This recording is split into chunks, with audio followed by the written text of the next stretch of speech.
اعوذ باللہ من الشیطان الرجیم بسم اللہ الرحمن الرحیم لم یلد ولم یولد۔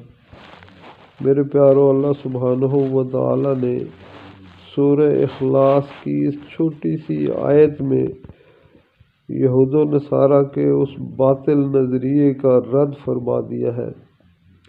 میرے پیارو، آج بھی انسانیت کی علم کی اس معراج پر اگر کھڑے ہو کر دیکھا جائے تو کتنا ہی بودا نظریہ نظر آتا ہے کہ جس پر یہود و نصارہ قائم ہیں۔